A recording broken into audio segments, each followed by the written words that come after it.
11 até o versículo de número 18. Gálatas, capítulo 6, versículo 11 até o versículo de número 18. Devido à ausência hoje da nossa irmã Cleide, nossas crianças permanecerão no templo conosco, mas com a graça de Deus, numa próxima oportunidade, nós teremos algo apropriado para elas. Ore por isso. Ore para que Deus levante pessoas, que Deus levante vidas para servirem nesse ministério. Gálatas capítulo 6, a partir do versículo 11.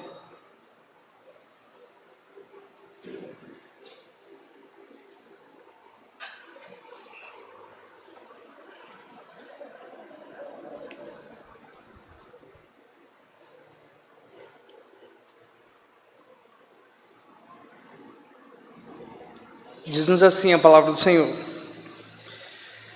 Vede com que letras grandes vos escrevi de meu próprio punho. Todos os que querem ostentar-se na carne, esse vos constrangem a vos circuncidardes, somente para não serem perseguidos por causa da cruz de Cristo. Pois nem mesmo aqueles que se deixam circuncidar guardam a lei. Antes querem que vos circuncideis para se gloriarem na vossa carne. Mas longe esteja de mim gloriar-me, senão na cruz de nosso Senhor Jesus Cristo, pela qual o mundo está crucificado para mim, e eu para o mundo. Pois nem a circuncisão é coisa alguma, nem a incircuncisão, mas o ser nova criatura.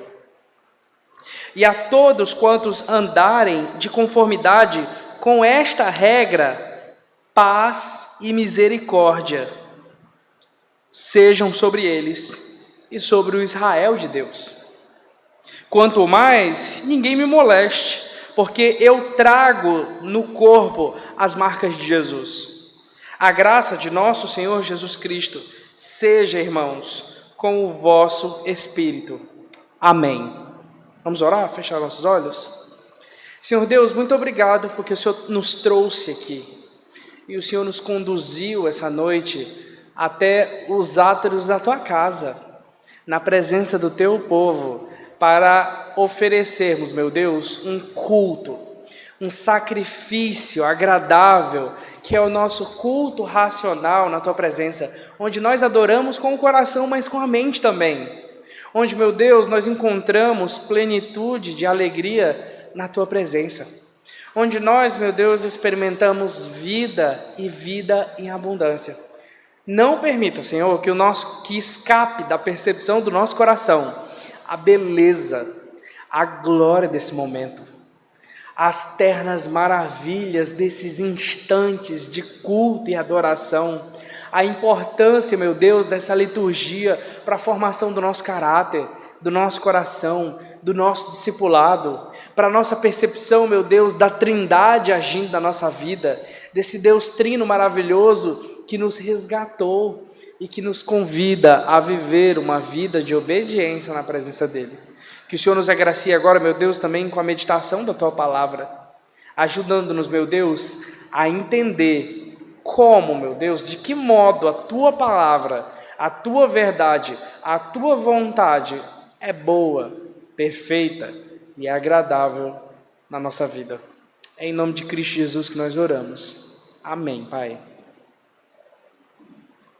Queridos,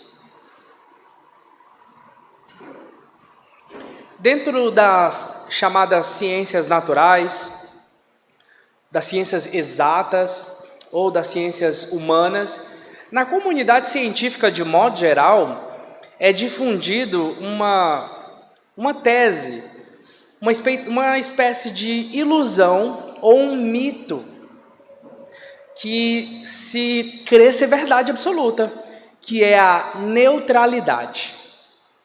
Cientistas, de modo geral, vão argumentar que você precisa desenvolver ciência, você precisa desenvolver uma pesquisa, Você precisa desenvolver o manuseio de qualquer área da matéria, da existência e da realidade de forma neutra. De forma neutra. Então, existe uma crença quase que religiosa dentro da comunidade científica de neutralidade. Quando a neutralidade, meus irmãos, ela é um mito. Porque é impossível nós nos aproximarmos de qualquer conteúdo, de qualquer matéria, de qualquer pesquisa, de qualquer atividade, é impossível sem pressupostos que nós já carregamos. Pressupostos. Nós somos pressupostos ambulantes. Quem aqui de vocês verificou se essa cadeira que você sentou aí aguentaria você? Você verificou? Você chegou assim, deu uma balançada, falou, ó, quanto que o Imetro fala que aguenta essa cadeira? Ela aguenta mais de 50 quilos? Então vou sentar. Alguém fez isso? Não. Você pressupôs que essa cadeira aguentava você.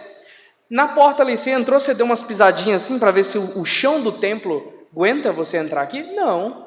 Você pressupôs que o chão está firme. A gente faz isso com tudo.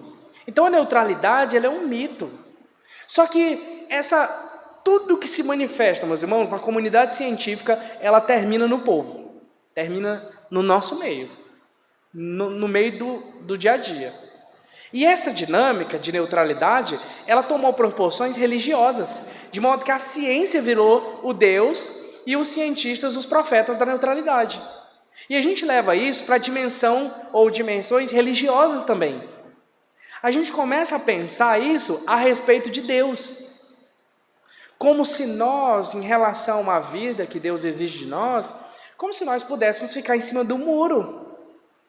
Como se fosse possível fazer um marabalismo, né? Tipo assim, dá para agradar a Deus, dá também assim para a gente ficar neutro.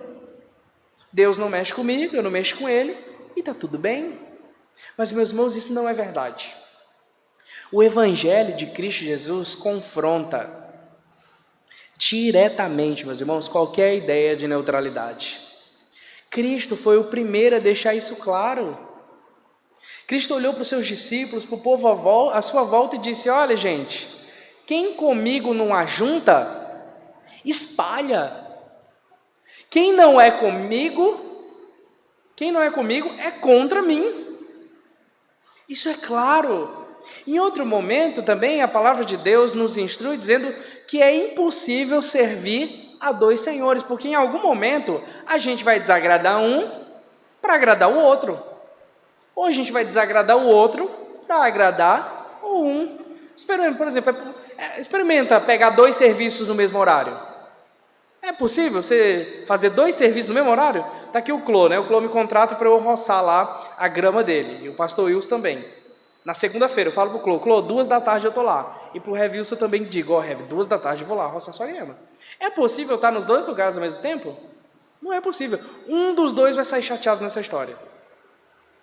E meus irmãos, no que diz respeito a uma vida que leva Deus em consideração, as coisas não são diferentes, meus queridos. Nós sempre estaremos vivendo para a glória de alguém. Nós sempre estaremos promovendo alguém, exaltando alguém, louvando alguém. Nós sempre estaremos adorando alguém. A grande pergunta é se nós adoramos e glorificamos o Criador ou alguma criatura. A grande questão é se os rumos da sua vida glorificam a Deus ou glorificam você ou qualquer outra pessoa. E isso faz muita diferença, meus irmãos. Paulo estava tratando exatamente isso com os Gálatas. Dê uma olhadinha aí, por exemplo, a gente é do versículo 11, mas olha o versículo 18, nem precisa ler não, só bate o olho nele aí, versículo 18. É o último versículo da epístola. E geralmente, nos últimos versículos da epístola, o apóstolo Paulo ele deixa uma saudação, uma despedida, na verdade. Veja só como é que a despedida dele aqui, ela é curta. A graça do Senhor Jesus Cristo seja, irmãos, com o vosso espírito. Eu quero que a graça de Jesus seja com vocês. Nas outras epístolas, quando você olhar, geralmente, o apóstolo Paulo, ele manda salve para um monte de gente. Ele manda um abraço lá para todo mundo, um beijo para fulano, um salve para Betrano, a casa do fulano lá, eu vos saúdo. Manda um abraço para Beltrano, para Ciclano. Aqui ele não faz isso. Por que ele não faz isso? Porque ele estava tratando aqui de um assunto muito grave, delicado, que não tinha tempo. E não tinha clima para ele ficar mandando abraço, beijinho para os irmãos, porque o assunto era sério. O assunto dessa epístola é o que ele fala lá no primeiro capítulo, a inconstância dos Gálatas. Como os Gálatas não se decidiam se eles serviriam a Deus ou não. E como isso era grave. Por isso, meus queridos, eu gostaria de convidar você, a partir desse texto bíblico, a meditar sobre isso. Nós já estamos fazendo isso, né? Grava no seu coração, a glória da cruz e a minha. Nós temos duas opções, meus queridos. Ou nós vamos viver para a glória de Deus, ou nós vamos viver para a glória de alguma outra pessoa. E tudo aquilo que não é Deus é criatura. Veja só, primeiro, do versículo 11 até o versículo de número 13. 11, 12 e 13. Vivendo para a nossa própria glória, para a glória da criatura. Vede com que letras grandes vos escrevi de meu próprio punho. Essa altura aqui, o que dá a entender é que Paulo, ele mesmo escreveu, né? Essa parte da epístola. Porque, via de regra, ele não estava numa situação muito favorável, né? Ele estava preso, estava na dificuldade, então ele ditava para algum dos seus companheiros escrever. Nessa parte, ele fez questão de escrever, de modo que a pessoa lá na igreja lá dos Gálatas, ela estava com a letra lá, com a carta na mão, né, lendo o pessoal, falou, gente, ó, é do apóstolo Paulo, olha só essa letrona grande aqui, olha esse garrancho do Paulo que a gente conhece. Então, ele chama a atenção dos irmãos para concluir esse assunto de forma enfática, fala assim, irmãos, isso aqui é uma preocupação da minha vida em relação à vida de vocês, queridos. Em relação ao rumo que vocês estão dando como igreja de Jesus Cristo e esses problemas que vocês enfrentam. Versículo 12. Todos os que querem ostentar-se na carne, esse vos constrange a vos circuncidardes, somente para não serem perseguidos por causa da cruz de Cristo. O que Paulo está falando aqui? Quem são esses todos que querem ostentar-se na carne? O que é esse negócio de se ostentar na carne? A carne, quando fala carne na Bíblia, meus irmãos, tem vários significados, né? Tem a nossa inclinação pecaminosa para a natureza, né? Quando a Bíblia fala sobre as obras da carne, tudo que é errado, tudo que é inapropriado, tudo que é pecado. Mas carne também se refere à humanidade de modo geral. Sabe? Toda carne, toda fisicalidade, toda matéria. E é o nosso próprio corpo, porque nós somos feitos de quê? De carne e osso. Só que nessa parte aqui, ele está misturando um pouco as duas coisas. E quando ele fala de ostentar-se, o que é a ostentação? A gente geralmente pensa que ostentação é uma forma de orgulho, de arrogância, mas a grande questão, meus irmãos, da ostentação é uma preocupação com a autoimagem. O ostentador, ele se ostenta para quê? Para se mostrar. E de quem que Paulo está falando aqui? E por que ele mete aí no meio da questão circuncidardes? O que é essa circuncisão? A grande questão é que naquele período, eles estavam enfrentando dificuldades em relação aos judeus, porque os judeus não aceitavam a mensagem da cruz de Cristo, e os judeus não aceitavam Cristo como Salvador. Lembremos que na antiga aliança, a forma visível de você demonstrar no seu próprio corpo, né, no caso dos homens, por motivos óbvios, era a circuncisão. A circuncisão, que era o cortar do prepúcio lá do menino no 8º dia de nascimento, era um sinal visível de um pacto invisível com Deus. Era o sinal da aliança. E os judeus estavam insistindo que, para que aqueles crentes tivessem comunhão com Deus, eles precisavam se circuncidar.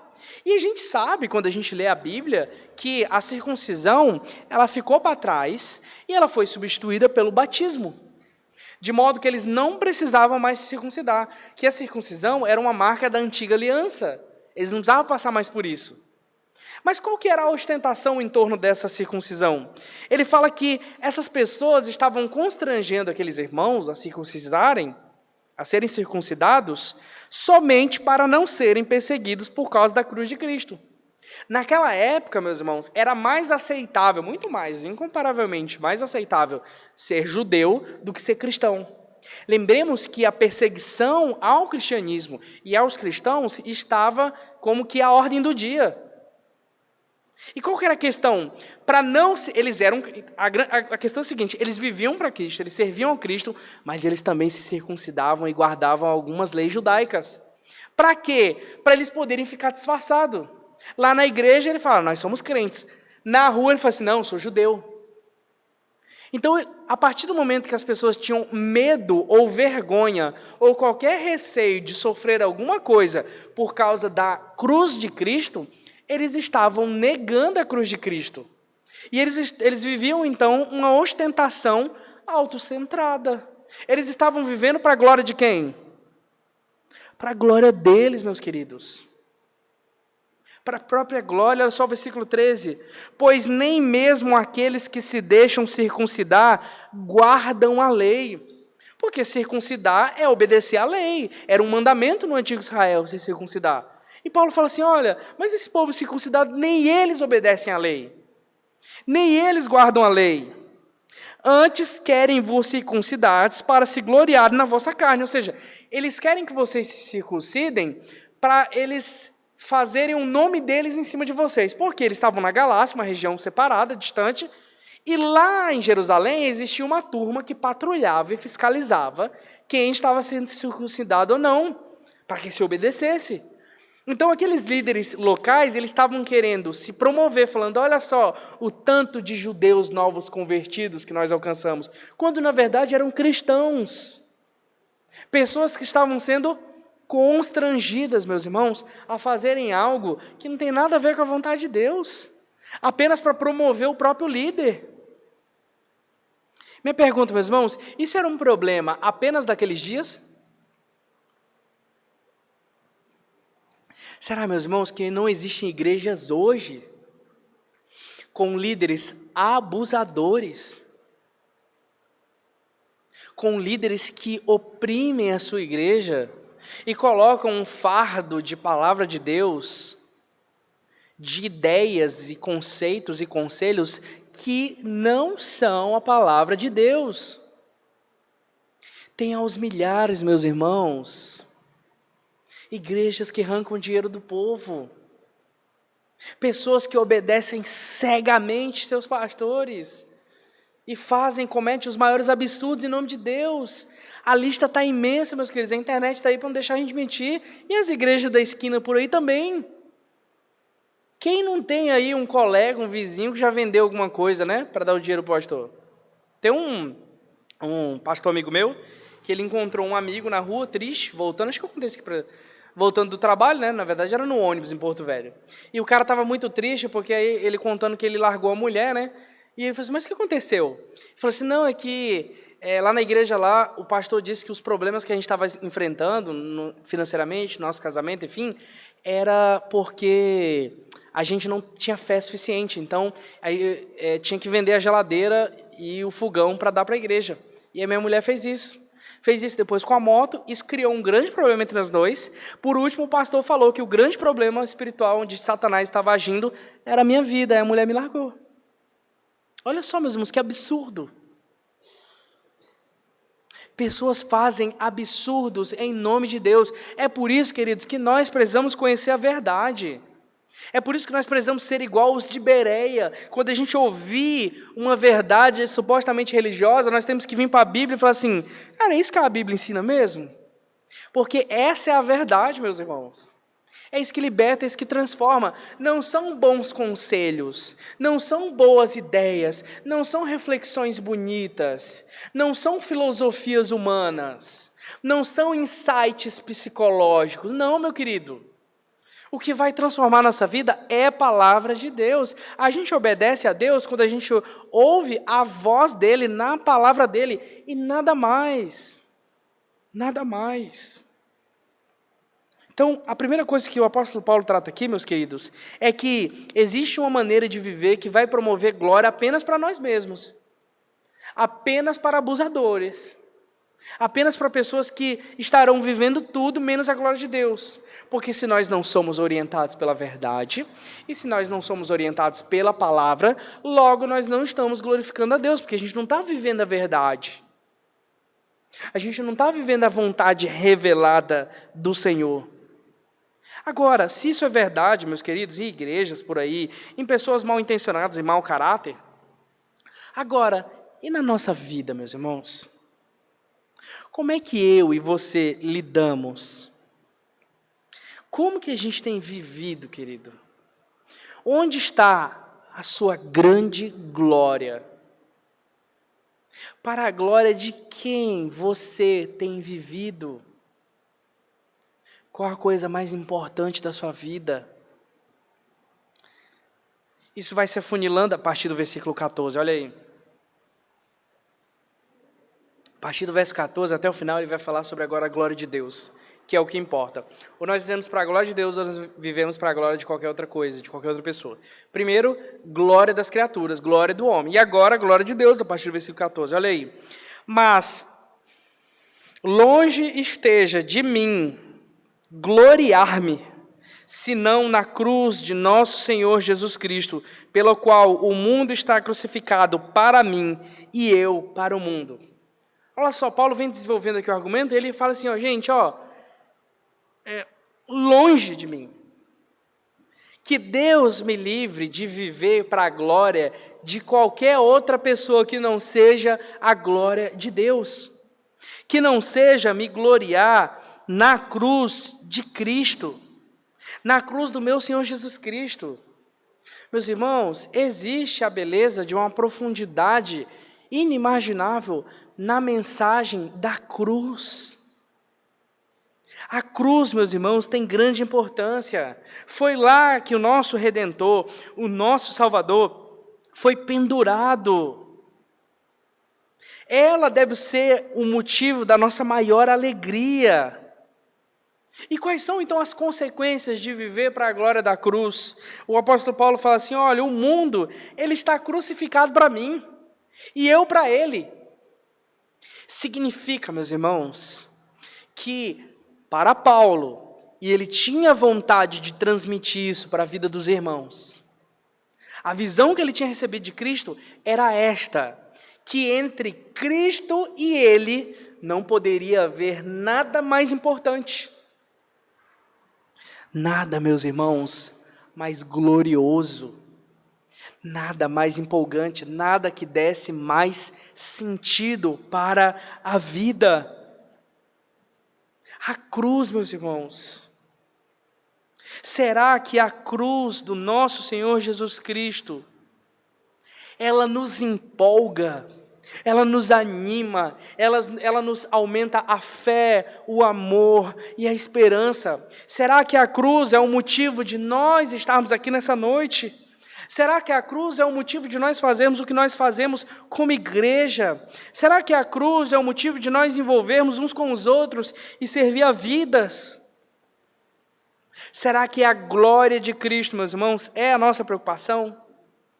Porque de que glória se trataria afinal? Versículo 15, pois nem a circuncisão é coisa alguma, nem a incircuncisão, mas o ser nova criatura. Olha como é que ele chega aqui. Os irmãos estão conseguindo acompanhar? O judeu dizia que para viver para a glória de Deus você tinha que obedecer à lei. E a lei dizia que tinha que se circuncidar. Os cristãos falavam assim, não tem que circuncidar. Cristo aboliu isso. No meio dessa disputa, o judeu, claro, estava errado. Só que corria o risco de um crente falar assim, olha, graças a Deus que eu não sou igual ao judeu.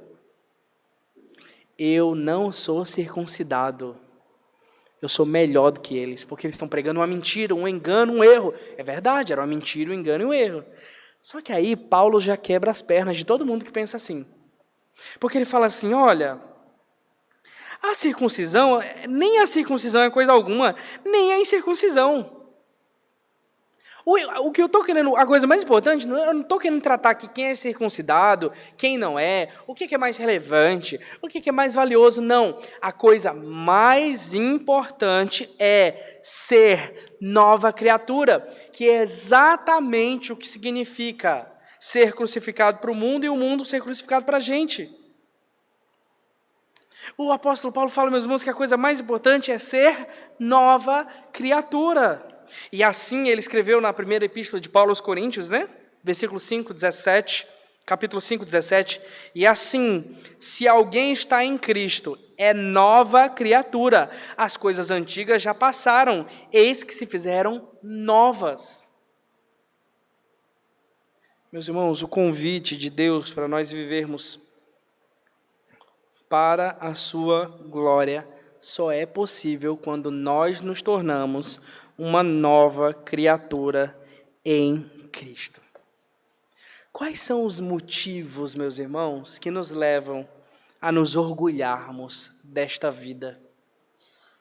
O que te alegra? O que te empolga? O que te deixa para cima? O que dá propósito para a sua vida? Qual que é a coisa mais valiosa para a sua vida? Meus irmãos, todas as vezes que nós colocamos como mais valioso e mais importante qualquer outra coisa que não seja Deus, essa coisa ou essa pessoa, ela nunca é suficiente. A gente sempre vai procurar mais. Sempre. Porque a coisa mais importante das nossas vidas, querido, a coisa mais importante da sua vida é estar casado com Cristo. É pertencer a Cristo. É desejar a Cristo. É ter Cristo como o amado da sua alma. Essa é a coisa mais importante. A coisa mais importante, mais fundamental, a coisa que mais me move, que mais me alegra, na qual eu busco saciar as minhas carências, as minhas necessidades, os meus sonhos, as minhas vontades, as minhas sensações, meus irmãos, não pode ser outra coisa. Se um casamento é o maior objetivo da minha vida, eu vou me frustrar imediatamente após casar. Se ter um filho é o maior objetivo da minha vida, eu vou me frustrar imediatamente após ter filhos. Se ganhar um salário tal é a coisa mais importante da minha vida, eu vou me frustrar imediatamente após conseguir isso. Uma casa, um terreno, uma viagem, se isso for a coisa mais, se alguma destas coisas for de fato a coisa mais importante da minha vida, eu vou me frustrar logo em seguida, porque isso não pode me satisfazer. E vejam, queridos, eu só falei de coisa boa aqui. Nem falei de usar droga ainda. Estou falando só de coisa boa. Só de coisas boas, que podem se tornar um ídolo nas nossas vidas. Que podem, meus irmãos, ofuscar dos nossos olhos a glória que há na cruz de Cristo. E frequentemente nós deixamos Deus de lado por causa dessas coisas. A grande questão, meus irmãos, é que o nosso amor a Deus deve orientar o nosso amor e o nosso desejo em relação a estas coisas. E não essas coisas centralizarem e guiarem e canalizarem o meu amor a Deus. Sabe por quê? Porque eu sou uma nova criatura. E é nisso que eu preciso me orgulhar. Então, o meu maior orgulho, meus irmãos, não deve ser a minha denominação, porque a gente é presbiteriano, a gente tem uma tradição teológica riquíssima, quase tão grande quanto a tradição teológica católica apostólica romana. A nossa igreja é histórica. Presbiterianismo é um trem que tem 500 anos. Respeita a minha história. Não tem motivo de eu me gloriar. Porque a minha igreja é assim, a minha igreja é assada, ela é melhor que a sua. Porque eu sou batizado, você não é. É porque eu não falho no dízimo, eu não falho no culto, sou melhor que você. Não, meus irmãos, essas questões, elas são vitais. A gente não deveria se orgulhar de fazer o básico, não. Você já viu uma pessoa ficar orgulhosa de estar respirando? Não, isso é vital. Cara, estou me achando hoje, o que foi? Nossa, meu fígado não parou de funcionar desde o dia que eu nasci. Não, é uma função vital. Você simplesmente vive, você não fica se gabando disso, não. Por que a gente vai se gabar de coisas básicas? Não, é porque eu sou batizado. Amém, meu irmão. É obrigação sua ser batizado. Significa que tem uma chance muito grande de você não ir para o inferno. Aleluia por isso. Agora, isso não pode ser o motivo da sua glória. A glória, meus irmãos, deve estar sempre em Cristo. Nós devemos buscar a Cristo. A coisa mais importante é Cristo, sabe? Por quê, meus irmãos? Senão a gente não amadurece. A gente não cresce espiritualmente. A gente não floresce. a gente não desenvolve, a gente não amadurece. E já que a gente está falando de lei, Paulo também deixa aqui uma regra para a gente. Versículo 15, ou 16. E a todos quantos andarem de conformidade com esta regra, qual regra? A regra de viver para a glória da cruz de Cristo enquanto nova criatura. Receber a Cristo, viver para Cristo, estar num relacionamento profundo de pacto com Cristo. Todos quantos andarem de conformidade com essa regra, isso precisa moldar, conformar a nossa vida com isto. Todos quantos andarem de conformidade com essa regra. O que ele diz aí? Paz e misericórdia seja sobre eles e sobre todo o quê? O Israel de Deus. O Israel não se restringe mais a uma nação, a um povo, a uma etnia. O Israel de Deus é agora. Deus não tem mais um povo específico dentro de uma nação, mas agora Deus tem um povo dentre todas as nações, espalhado sobre a face da terra. Que graça e misericórdia, meus queridos. São as nossas paz e misericórdia, são as nossas maiores necessidades. Lembremos da oração no Salmo 23. Você lembrar de duas palavrinhas que ele fala bem no finalzinho do Salmo? Bondade e misericórdia me seguirão certamente todos os dias da minha vida. E habitarei na casa do Senhor para todo o sempre. Quanto ao mais, ninguém me moleste, porque eu trago no corpo as marcas de Cristo. Olha só, meus queridos, o que é viver para a glória de Deus? Paulo pega aqui uma figura de uma marca. Sabe por quê? Porque a circuncisão deixava uma marca física. Era uma marca no corpo. E eles estavam disputando sobre viver para Deus a partir de uma marca no corpo. Falei assim, como você prova que você vive para Deus? Eu tenho uma marca no meu corpo, fui cortado um dia. E Paulo fala o seguinte, olha, eu trago no corpo as marcas de Jesus. Quais eram as marcas de Jesus que Paulo trazia no corpo? Sabe o que ele trazia, meus irmãos? Hematomas e cicatrizes. Porque o tanto que esse Paulo já apanhou, já foi espancado e quase morreu por causa do evangelho, não está escrito no papel. Uma vez bateram tanto em Paulo e só pararam de bater porque acharam que ele estava morto. E ele, depois que levantou, recobrou a consciência, voltou para o mesmo lugar para pregar. Ele fala assim, gente, está vendo aqui? Eu todo estourado, todo arrebentado, cheio de cicatriz, cheio de doença. Eu trago no corpo as marcas de Cristo. E é exatamente isso que Cristo faz na nossa vida, meus irmãos. Cristo nos marca. Nós carregamos no nosso corpo, na nossa vida, marcas de Cristo, à medida em que nós nos relacionamos com Ele. A questão é, meus irmãos, quando a gente olha para a sua vida, quando você olha para a sua própria vida, quais são as marcas de Cristo que são percebidas em você? Talvez você nunca levou uma surra por causa de Jesus, mas e o seu caráter, ele é marcado por Cristo? A sua fidelidade é marcada por Cristo? Cristo nos marca, meus irmãos, com o seu Espírito Santo.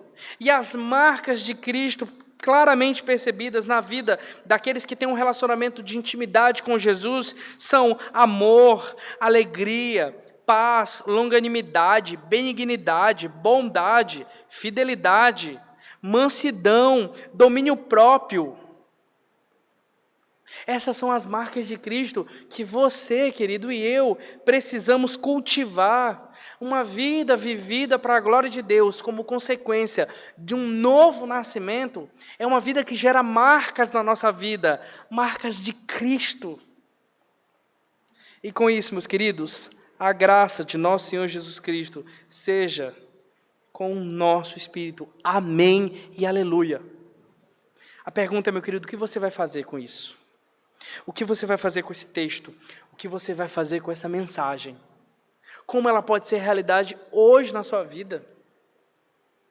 Como você pode obedecer isso aqui hoje? Quais são as marcas de Cristo que estão faltando na sua vida? Como é que você vai levar esse texto durante essa semana? Como esse texto vai influenciar no seu discipulado, na sua formação, no seu andamento com Cristo? Não deixe, meus irmãos, esse texto ficar aqui. Não deixe essa palavra ficar aqui.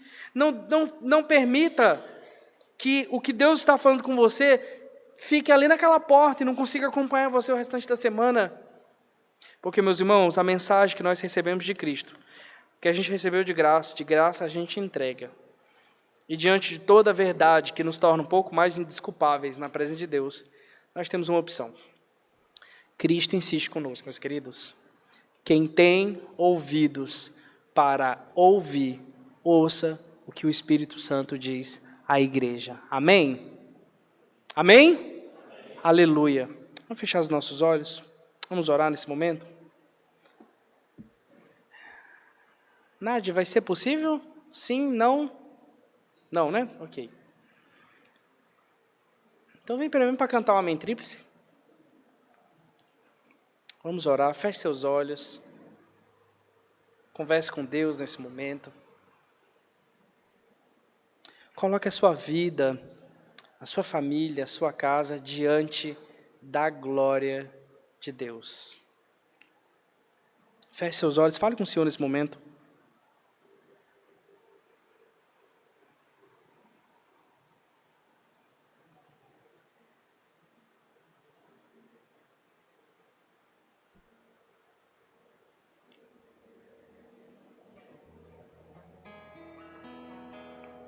Feche seus olhos nessa hora e converse com o Senhor.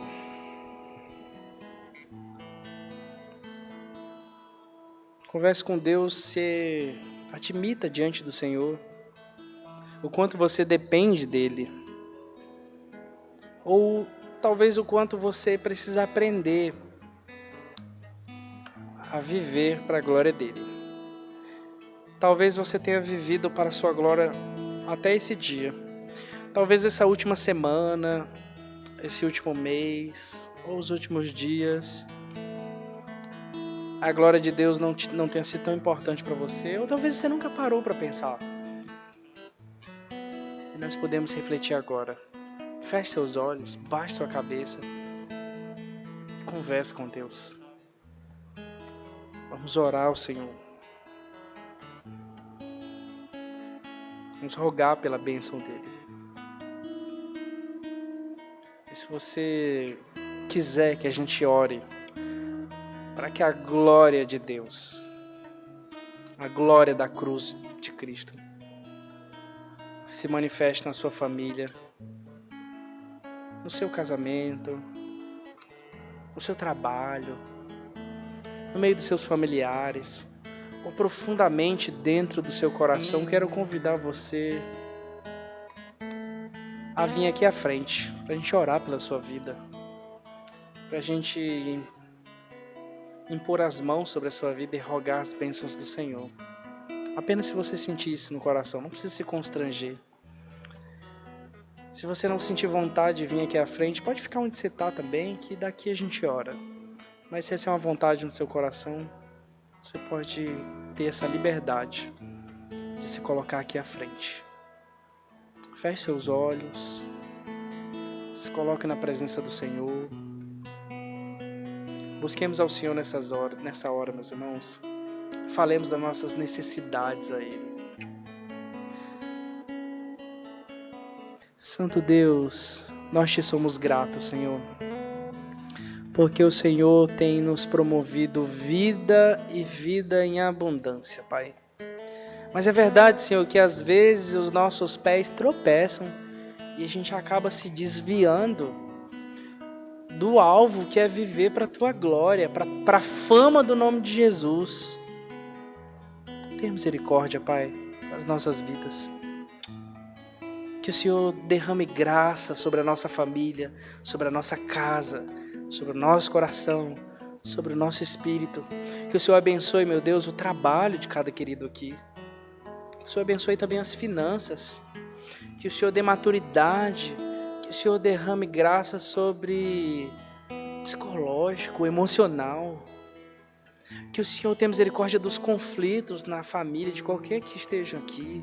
Que o Senhor tenha misericórdia do sofrimento que talvez eles passem, meu Deus, de algum dilema sendo enfrentado, de algum motivo de ansiedade profunda que tem roubado a paz, a alegria, a misericórdia e a visão de um Deus gracioso, de um céu de bênçãos diante de nós. Que o Senhor tenha misericórdia, Pai. Derrama graça sobre a vida de cada um aqui, Pai. Nós colocamos diante do Senhor, Pai, tudo que somos, tudo que temos e queremos dedicar para a Tua glória, para a Tua santa e poderosa glória. E queremos pedir perdão, meu Deus, todas as vezes que nós nos preocupamos apenas com a nossa glória, apenas com os nossos interesses e fomos mais amigos dos prazeres do que amigos de Deus. Ajuda-nos a viver essa vida nova proposta em Cristo Jesus, meus irmãos. Que o Senhor, meu Deus, tenha misericórdia das nossas vidas. Pai, paz, graça e misericórdia, Pai, sejam derramados sobre a nossa vida. Perdoa-nos, meu Deus, por tudo aquilo que tem nos afastado de Ti e traga-nos para a Tua presença, com a percepção de quem o Senhor é. E agora, que a graça do Senhor Jesus, o amor de Deus, o Pai, e as ternas consolações do Espírito Santo seja sobre a Igreja de Cristo e sobre cada vida aqui e sobre toda a face da terra, desde agora e para sempre.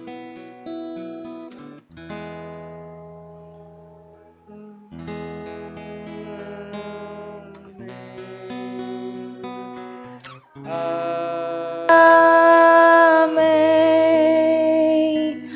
Amém.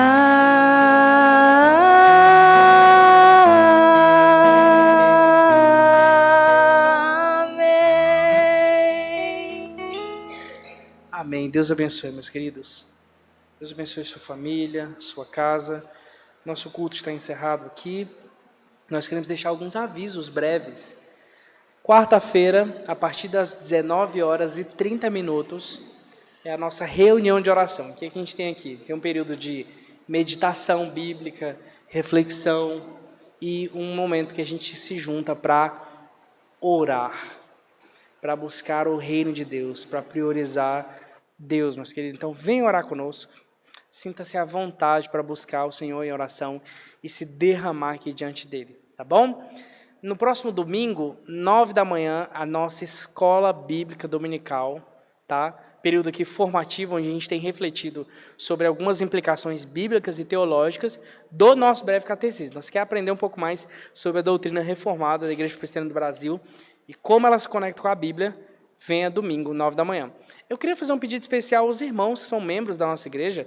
Se vocês puderem fazer um baita esforço para domingo, tá todo mundo aqui. A gente lembra que eu falei com os irmãos cerca de um mês atrás, eu estou escrevendo um projeto para a nossa igreja e eu preciso de uma foto com os membros da nossa igreja. Tá? Então, na EBD, faz uma forcinha aí, para a gente tirar uma foto bem bonita para anexar no nosso projeto, tá bom? No demais, Paradigma foi adiado, né? Paradigma, a gente nessa semana para frente, vocês vão receber uma notícia, uma atualização aí, devido a alguns imprevistos, a gente não vai conseguir fazer na próxima sexta-feira, tá bom? No demais, é só isso mesmo, né, Rev? Não esquecendo nenhum aviso, não. Meu Deus. Meu irmão, Deus abençoe. Tenham todos uma excelente semana e fiquem todos na paz com Deus feliz. E antes que eu esqueça, que tem alguém nos visitando aqui a primeira vez? Primeirona, assim? Primeira vez. Não, né? Seu Vivaldo. Seja muito bem-vindo, seu Vivaldo. Deus abençoe. Muito obrigado. Segunda vez? Segundona. Estou batendo aqui a segunda vez. Nossa querida ali também. Seja muito bem-vinda a Jesus Cristo. Deus te abençoe, viu? Só isso mesmo, né, Rev? No demais, tenham todos uma excelente semana. Vá na paz. Esse já